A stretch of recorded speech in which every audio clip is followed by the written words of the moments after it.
I was mortified. Mortified. Last night, in my sleep-deprived haze, I'd accidentally sent my steamy CEO romance novel, intended for online posting, as my annual work summary, to the entire company. And to make matters worse, the novel's hero shared a name with my boss. Now everyone thought I was the CEO's secret fiancé, hiding in plain sight. OMG. This is insane. Skylar, sitting opposite me, gasped, staring at her computer screen. Summer, quick, check your email. What is it? I yawned, exhausted from a late night of writing. What's all the commotion? Someone sent a mass email. The subject is Mr. Thorne's secret fiancé. Skylar was practically buzzing with excitement. Could it be true? Is he taken? Is this a public declaration? Reese Thorne, the CEO. 35, unmarried, rich, handsome, the object of every single woman's fantasies in the company. Seriously? That's so tacky.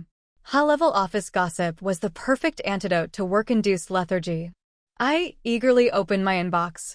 Sure enough, the recipient list was a mile long, encompassing practically every level of the corporate hierarchy.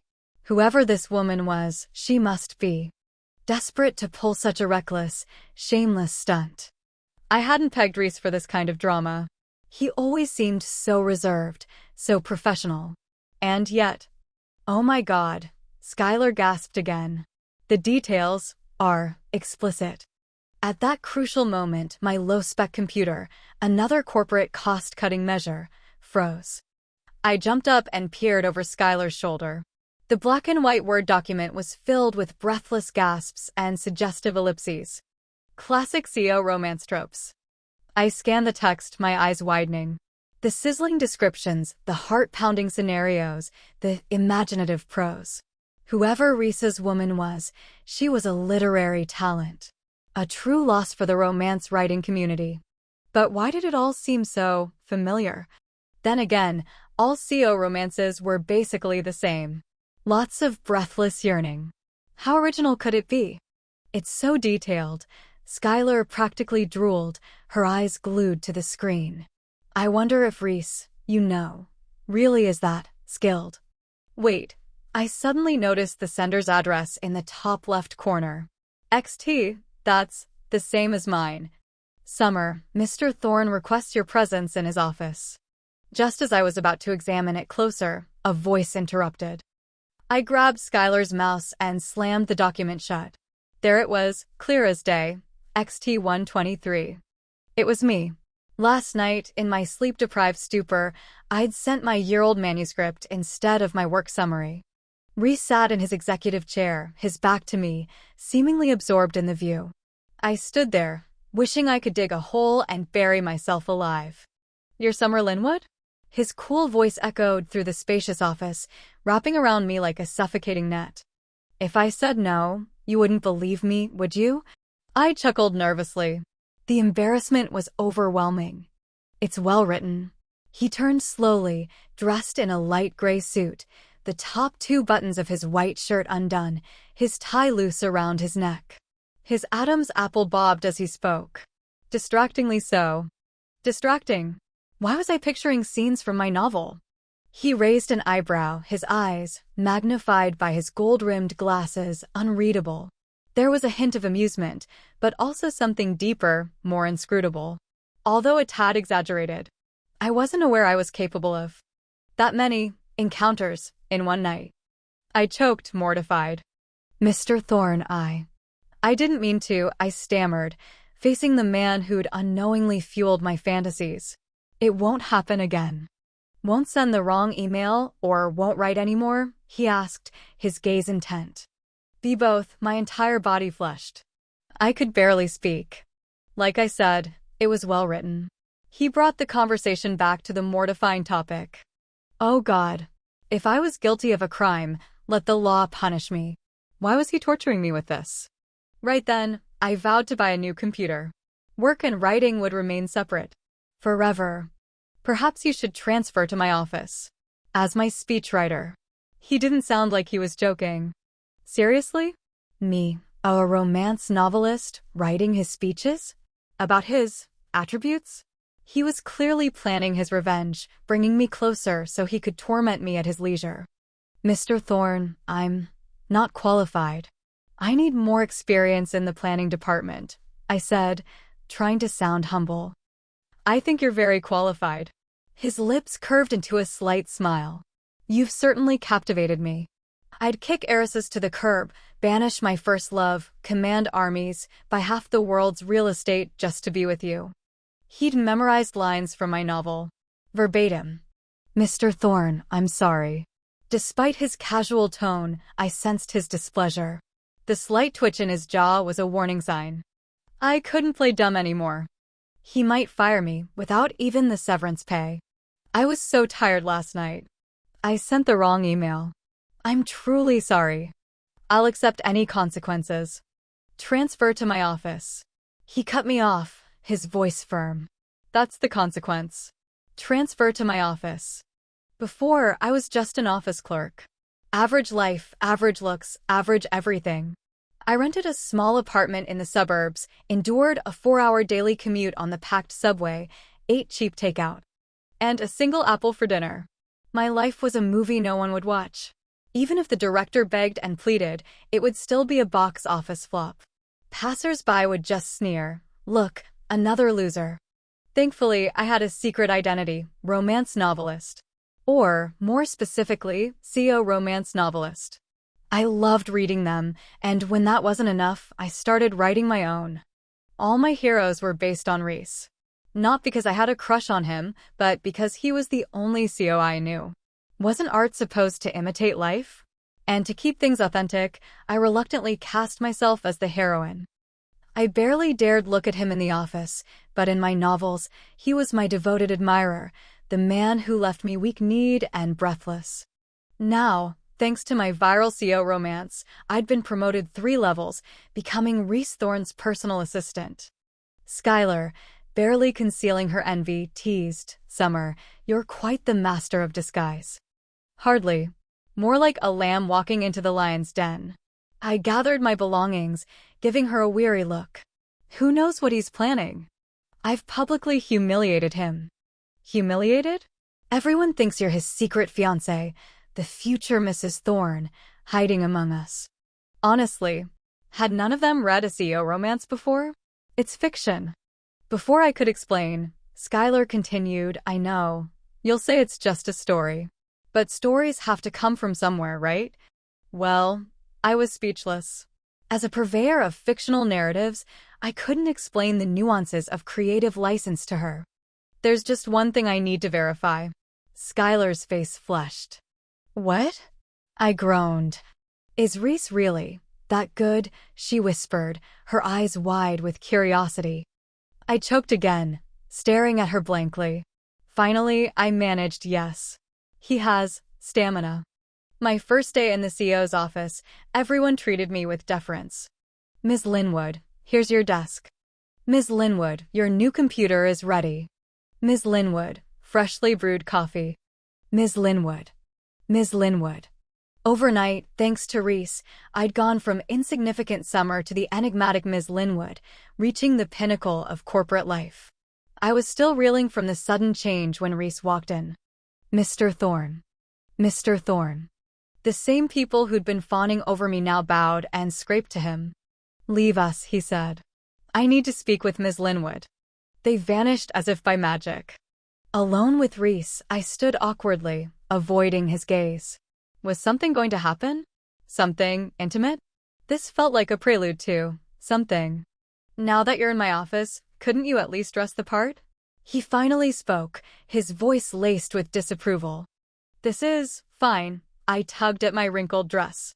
The morning subway commute could crush a person's soul, let alone their clothes. Making it to the office intact was a victory in itself. "Fine? Really?" He frowned and walked away. Just like that. He'd cleared the room just to critique my wardrobe. I was speechless when a new Chanel suit arrived at the office. "Mr. Thorne is so romantic. Sending Ms. Linwood clothes. Wow, talk about PDA. Killing us single folks. So sweet. I ship it." I pretended to be nonchalant, but my hands trembled as I checked the price online. $2,800 on the official site, $128 on the discount app. I wondered which one he'd used. Wherever he bought it, I couldn't accept it. This misunderstanding was getting out of hand. Without thinking, I barged into Reese's office, forgetting to knock. He was with a client, a bald man whose face lit up when he saw me. "So this is—" "Yes," Reese interrupted, smiling indulgently. "She's a bit impulsive." "No worries, no worries. Work can wait." The bald man eyed me, then excused himself. Domestic harmony is paramount. Their little performance left me speechless. "Mr. Thorne, this isn't appropriate." Ignoring their cryptic exchange, I placed the suit on his desk. "It's creating misunderstandings." "Misunderstandings?" His gaze intensified. We're just colleagues." I finally managed to stammer out the words. "I can't accept such an expensive gift." "Gift? You thought I bought this for you." He looked genuinely surprised. "Was there another secret admirer?" "As my personal assistant, you need to dress accordingly," he quickly clarified. "I chose the style. The cost will be deducted from your salary." What? Was he serious? My monthly salary was $2,800. Unless he'd bought it from the discount app, I'd be working for free for 10 months. Despite the promotion, my salary remained the same. Capitalists. So heartless. Especially petty, vindictive capitalists. I wanted to quit. Right then and there. But my vacation days were unused, my year-end bonus pending, my gift card unredeemed. And most importantly, my meager earnings as a romance novelist barely covered the cost of bottled water. Perhaps sensing my anger and desperation, he said magnanimously, "Take your time paying it back." No rush. Generous of him. To maximize its value, I wore the Chanel suit on the subway, feeling strangely empowered. Even squashed between commuters, I was the most stylish sardine in the can.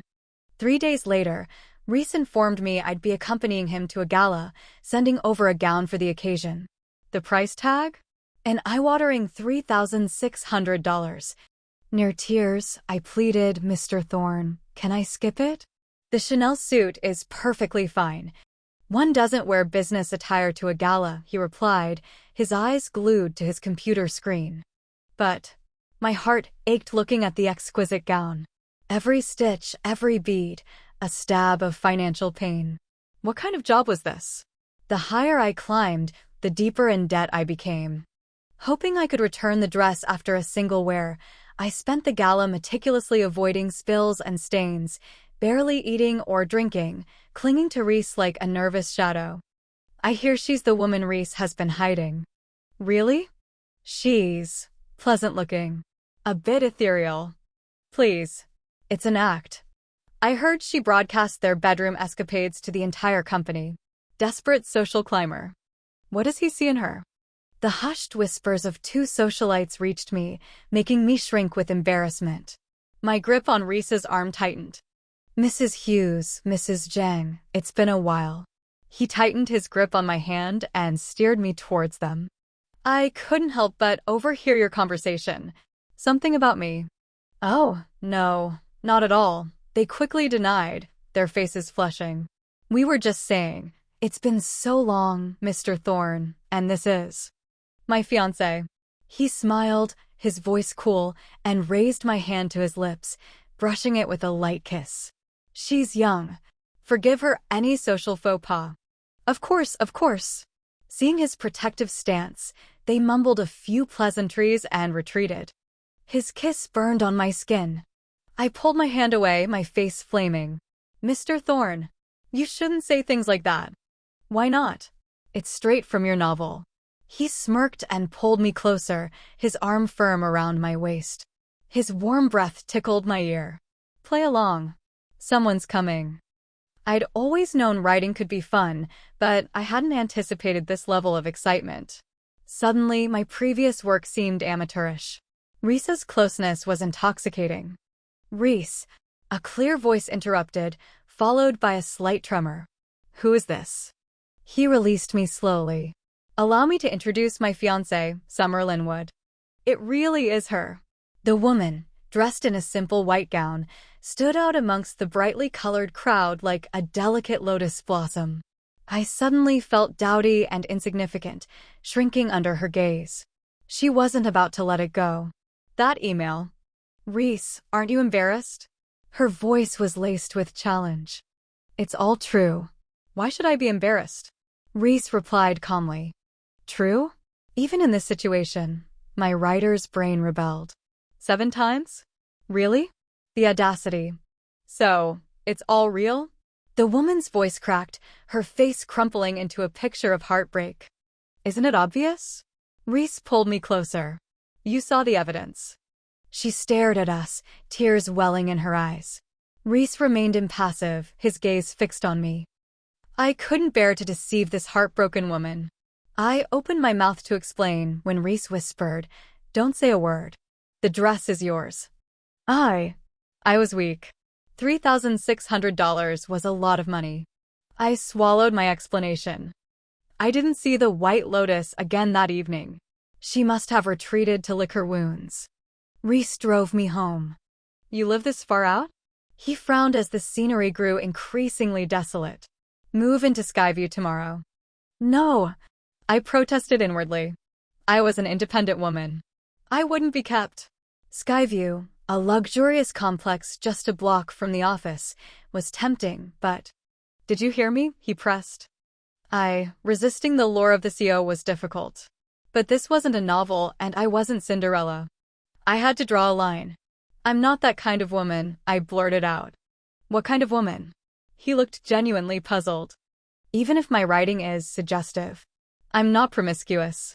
And I don't accept financial arrangements. I'd said my piece. Whatever happened next was out of my hands. Who said anything about a financial arrangement? He stopped the car, looking astonished. Don't flatter yourself. But Skyview, I was confused. Skyview is corporate housing for senior staff. He shook his head. Honestly, what goes on in that head of yours? I was accustomed to being mortified around Reese. One more incident wouldn't kill me. The next day, I moved into Skyview. Why argue with free rent and a shorter commute? I could now wear my highest heels and arrive at the office 1 minute before being late, the picture of sophisticated elegance. You've changed since Mr. Thorne went public, Skylar remarked at lunch. Love really does make you glow. Went public? When? At the gala. Everyone's saying you chased away his first love. Skylar, my personal gossip channel, knew everything. The White Lotus was his first love? Men were truly heartless creatures, using one woman to hurt another, feigning innocence all the while. I felt a pang of something. I didn't want to see Reese. Why have you been avoiding me? He finally confronted me, cornering me in the ladies' room. You're insane. You can't just come in here. Thankfully, I was presentable and we were alone. Otherwise, the rumor mill would go into overdrive. Why not? I own this building. He was becoming more and more like my fictional CEOs, arrogant, possessive, and utterly shameless. Fine. You're rich, you're right, you're the boss. I had nothing to say. As I tried to sidestep him, he grabbed my wrist. What do you think I want? I don't know, but I'm sure it's not to kiss me, he said, a smile playing on his lips. He'd seen right through my romance writer's facade. Humiliated, I struggled against his grip. As if I'd want you to. I've read all your books online, he murmured, his eyes glinting. You seem to enjoy it quite a bit. I wanted to die. Summer Linwood. Get out here. Don't be a coward. A shrill voice pierced the air. The door swung open, revealing the White Lotus. Reese's expression hardened. He pulled me behind him. Reese, what are you doing here? She stared at him, then at the sign on the door, her face a mask of disbelief. What are you doing? Isn't it obvious? His voice was cold, his playful demeanor gone. Reese, you're not like this. You were never like this with me. She pointed at me, her voice rising hysterically. She's a homewrecker. A shameless whore. Retract that, he said, his voice dangerously low. I can pretend this didn't happen.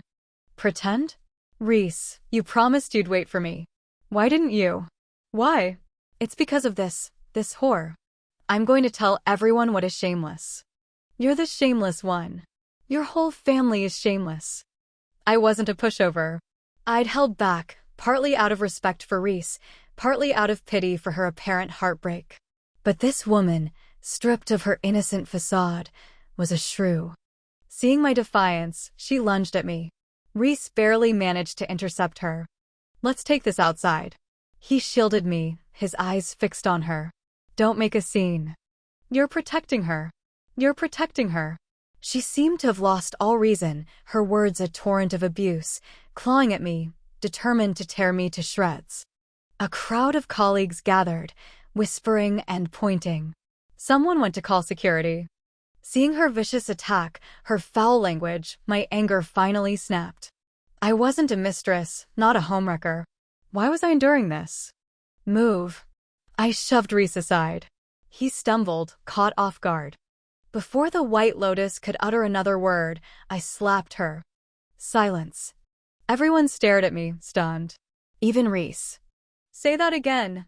I glared at her, channeling years of reading about triumphant heroines confronting scheming villains. I poked her in the chest. Don't think you're untouchable. Say another word and you'll regret it. The White Lotus, used to getting her way, crumbled under my unexpected attack. Sobbing, she fled. My slap had ended the chaos. I didn't realize you were so formidable. Reese seemed to be searching for the right word. He looked me up and down. I never would have guessed. I just chased away your White Lotus. My image was already in tatters. I probably wouldn't have a job after this, so I might as well be myself. I crossed my legs, feigning indifference. Find me, fire me. I'll accept whatever. You did chase her away. He paused, then smiled. And for that, I need to thank you properly. What? I jumped up.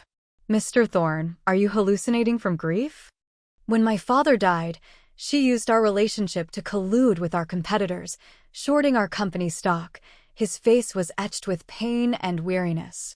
We almost lost everything. What? I couldn't believe this seemingly fragile woman had been a corporate spy, targeting the very man she claimed to love. She went to America, got married, and divorced. He'd never spoken about this to anyone. Recently, she contacted me, claiming she'd seen the error of her ways, wanting to reconnect. Did you agree? I blurted out. Of course not. After everything, it was impossible. He smiled ruefully. But I didn't want to hurt her too badly. So you used me as a shield? Suddenly, everything made sense. My meteoric rise, the gala, the apartment. Initially, yes. He shifted uncomfortably. I put you in my office, brought you to the gala, hoping she'd back off. I didn't expect. You're clearly inexperienced. I couldn't help but pat his shoulder. Why hadn't he read my novels? You can't be soft with these types. You have to confront them head-on. Aren't you angry? He seemed more interested in my reaction than my advice. I've been using you. Angry? Why should I be angry? Besides the Chanel suit installments, I hadn't really lost anything. I'd been promoted, gotten a better apartment, and acquired a $3,600 dress. Not angry, not angry, I said quickly, hoping to salvage my job. Why aren't you angry? His face darkened. Was he angry? I couldn't ask him directly. Should I be angry? I ventured. He turned and walked away. Were all real-life CEOs this temperamental? Reese disappeared for 2 weeks.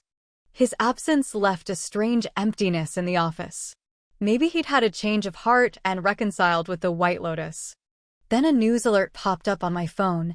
Reese Thorne, CEO of Thorne Industries, announces upcoming wedding. Something inside me cracked. A dull ache spread through my chest. I'd been right. He hadn't been able to let her go. Congratulations, Ms. Linwood. Congratulations, Ms. Linwood. The news spread quickly. Everyone assumed I was the bride-to-be. Who else could it be but the fake fiancé?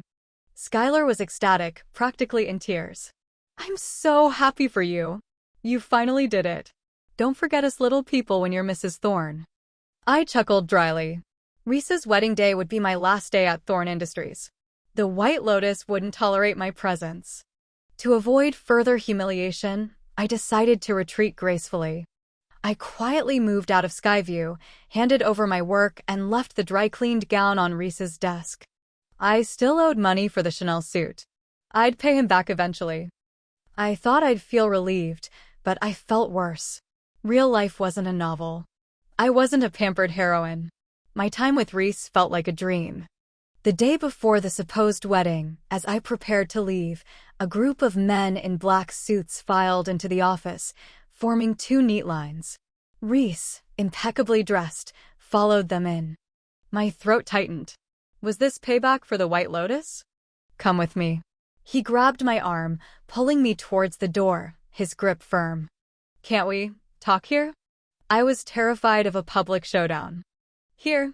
He frowned. Yes, please, I nodded eagerly. He seemed to be considering it. You said no regrets. Before I could respond, he pushed me against the wall, a wicked glint in his eyes. Marry me. What? Was I hallucinating? He pulled a ring from his pocket and slipped it onto my left ring finger, the movement smooth and practiced, just like in my novels. Then he kissed me, a deep, possessive kiss that stole my breath. My romance writer brain short-circuited. The kiss was long and intense, almost suffocating. When my legs finally gave way, he lifted his head, his voice husky.